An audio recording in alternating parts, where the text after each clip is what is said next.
Romania, if you can tell us a few words about the participation of Romania in the European Youth Orchestra and maybe about our collaboration. Yes, thank you. Good morning. And thank you for the invitation to take part in this discussion, because I think it is truly important. I am a musician who wanted to become a conductor, but I fell, quite by chance, by accident, into training young musicians, and it has become my passion. I think I call my job the best job in the world, because I train the best youth orchestra in the world, and I present them to the proper conductors who get all the glory. So I do the work, they get all the money. But I absolutely love what I do, because I say I prefer process to product. I prefer the process of rehearsing and the process of improvement to the product itself. So I have found my perfect job. Why is it so important?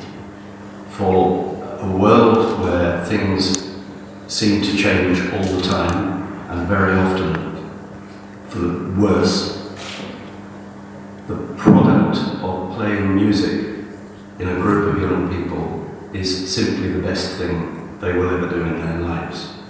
So I believe for those youngsters going through the orchestra, this is truly important.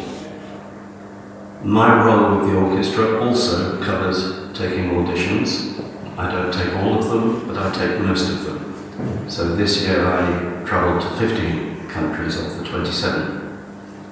And we are looking for the potential.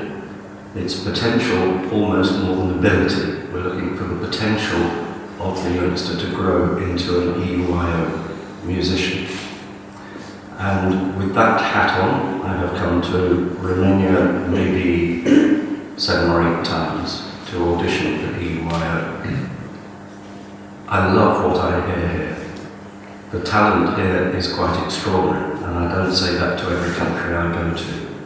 There are some very, very, very fine young players. What I believe they need, and this is shared with some other countries in the European Union as well. By the way, can I just say a semi-political point, forgive me. I am, of course, British, so strictly speaking, because of that awful thing called Brexit, I don't belong to the European Union anymore, but I do through my work with the EUIO. And so I think of myself actually not even as European, but as a world citizen, because this is important across the world. But as a European, I witness trends, characters, habits in each country. We could call them generalizations, and generalizations are not necessarily a good thing. If you work in generalizations, you often miss the specific. But generalizations still have a place. So certain countries will produce certain types of musician in my field.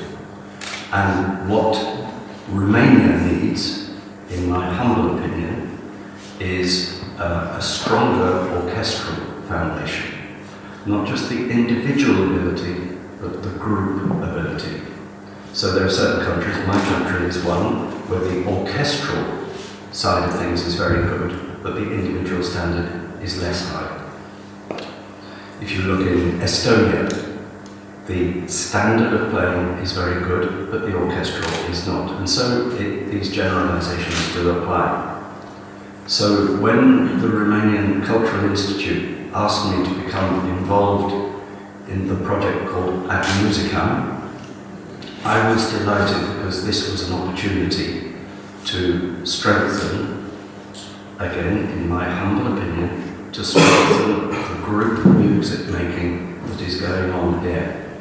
Artgoeson started in 2016 with only maybe half a dozen, 7, 8, can't remember, students. It developed and developed until last year we had what I would call our first proper orchestral project. So it is growing. I'm happy to say that I'm coming in July this year now, I'm coming in July to do the next Ad Musicam. And I hope that it's an even bigger group than it was last year. So we're trying to strengthen the orchestral provision through the collaboration between EUIO, Ad Musicam and the Romanian Cultural Institute. Fabulous. I wish all countries did this. It's very, very important. I would just like to finish with one reflection, which is the promotion of UNESCO's music across the world. This is something that collaborations and open discussions like this can really foster. So I can now go to my boss in EUIO and say, why don't we play some UNESCO? I could go back to the Royal College of Music and say, why do we not play some UNESCO? But I would also ask you to play some Vaughan Williams. I want to talk about what I call side-by-side projects. Side-by-side projects usually happen between either a youth orchestra in a country and a professional orchestra in the same country. These are hugely valuable. What is really very interesting about this is that both parties, both organisations, youth orchestra and professional orchestra, benefit from such an opportunity. The youth orchestra members because they learn from the professionals, and the professionals because they have to prove why they are professionals. So both sides really work very hard. It is always a success. I did one in the UK which had 5 members of the English Chamber Orchestra, 10 members of a specialist music, children from a specialist music school, 15 students at a conservatoire, and 30 children who'd never played in an orchestra before. And apart from the 5 ECO members, English Chamber Orchestra members, everybody said it was the best orchestra they'd ever played in. So side-by-side is very good. But there is another way of doing side-by-side, and that is international. This usually happens between 2 youth orchestras, rather than the youth orchestra and the professional orchestra. And I have in my mind the concept, the idea of a Romanian youth orchestra coming to the UK. It could be the UK, it could be one of the partner organisations that are in the rest of Europe. I'm thinking of Hanover, particularly because I've got a contact there who could help. But 2 youth orchestras getting together is always culturally a beautiful thing. And if it is possible financially, they should perform in both countries. So I have some ideas there. Yeah, if I may, Mr. Tarmini, thanks for raising this idea, because in the frame of the Georgian Music Festival, we are focused on this kind of projects, side-by-side projects, and we're doing them internationally in partnership with the Romanian Youth Orchestra. And I would like to mention the side-by-side Conceptiva Orchestra and the Romanian Youth Orchestra and the Orchestra National de France and the Romanian Youth Orchestra. Yes, the first one, it was Conceptiva Amsterdam, yeah, with the Romanian Youth Orchestra and the Orchestra National de France. Just now in 2023, we had this kind of project side by side, and I believe that this is one of the main achievements that the festival can bring to the education and formation of the musicians. So internationally, it's possible, and the festivals and the greatest festivals could be the context, and not only in Romania but also abroad, the context in which this kind of projects can be done. Yeah. So this is one of kind, let's say, and I'm very happy that we will continue to collaborate in this direction also for 2025. We have a very special project, and also regarding information, I believe that, like Razvan said, it's important to bring our forces together and to be involved in the formation of not only musicians but also the human resources in production and organization of cultural events, because it's very important that the institution under the Ministry of Culture that organizes the Georgian Music Festival has one aim. One of our aims is to also contribute into the formation and education of the production human resources in our field. So it's important, yeah. And this can be done only collaborating between institutions, because I can offer the experience of the Georgian Music Festival, but collaborating with the opera or with the Georgian Music Philharmonic, there are special needs for this kind of institutions, different needs than for the festival, so we can together offer experiences for access. The project we developed with Ovid Major, it's the evolution, the result of a line of work. I've been traveling and working in Romania for already 20 years.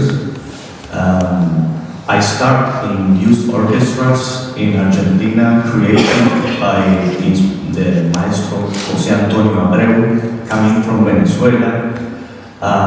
This was my first home art where I learned everything. I was in Buenos Aires doing the transport for the instrument, photocopies, making phones for everybody coming late. But this orchestra who started like this with difficulties to play sometimes Tchaikovsky symphony. Now they are doing exactly different times, Mahler symphony, Bruckner symphony, and they are traveling with me to Japan. So youth orchestras are the essence, in my opinion, for the development of the culture. But I travel in many other cities of Romania, and I don't know if I can find another country where culture represents so much. I come from Buenos Aires, Argentina, a country with a lot of passion, with a lot of possibilities for culture, but I would love to see one day in my life until a table like this organizing to present cultural aspect with such a seriousness, such a quality. I was at the House of President in Argentina when Maestro Gustavo Dudamel was traveling with the Philharmonic from Vienna, and we were at the House of President in presenting and supporting the development of youth orchestra. And this develops with Maestro Dudamel, which one I have a closest friendship, a project that we still have. And I learned so much about what you should present out of your country. So for me, it's really an honor to arrive in Vienna with, it's not only an orchestra that I have been working 20 years, I have many friends inside of the orchestra. I know personally, I have been eating with them, I know many aspects of their lives, but I wanted to represent them, bringing the culture from Transylvania into Musikverein. That's why we present artist image from the Palace Kultur in order to arrive in Vienna with the best of what we can present from the region. And I also believe George Enescu, as a composer, one of the best and one of the most attractive things is when conductors, artists from other countries start to interpret the music from Romania. And this is also for me a huge honor to arrive in Vienna with George Enescu, Rhapsody No. 1, a cyclus of Piazzolla that we are going to have, and Concerto for Orchestra de la Paz. It's a very difficult program. And why Piazzolla? Very little people know, but Piazzolla was sleeping in his bed with a photo of Bartok, like the Haile Maria. He was sleeping, he was such an admirer from Bartok that he was, he was influenced by jazz interpretation, and the harmonies from Bartok are really present many of the time. It's a project that will inspire the community because the orchestra exists in Terugunes because of the community, and I'm just extremely honored to be part of this, and I thank very much everybody for the support, especially